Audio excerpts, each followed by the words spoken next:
ቅድስት ቤተክርስቲያናችን የአብይ ጾም እኩሌታ ወይም አምስተኛ ሳምንት ደብረ ዘይት ብላ ትጠራዋለች። ደብረ ዘይት ማለት በወይራ ደን የተሸፈነ ተራራ ማለት ነው።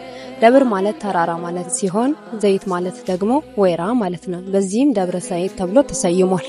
ከኢየሩሳሌም በስተ ምስራቅ የሚገኘው ተራራ በደብረ ዘይት መካከል የቄድሮስን ሸለቆ ብቻ አለ።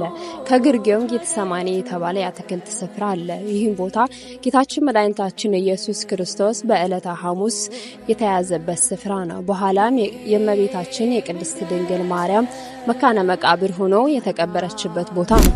ቤተ ፋጌና ቢታንያ በኮረብታው ጫፍ በምስራቅ ዳገት ላይ ይገኛሉ። በመጽሐፍ ቅዱስ እንደተገለጸ በዚህ ተራራም ብዙ ድርጊቶች ተደርገውበታል። ጌታችን መድኃኒታችን ኢየሱስ ክርስቶስ ስለ ቤተ መቅደስ መፍረስ፣ ስለ ዓለም ፍጻሜና ስለ ዳግም ምጽአት የተናገረበት ነው። በዚህም ተራራ ወደ ሰማይ አድርጓል።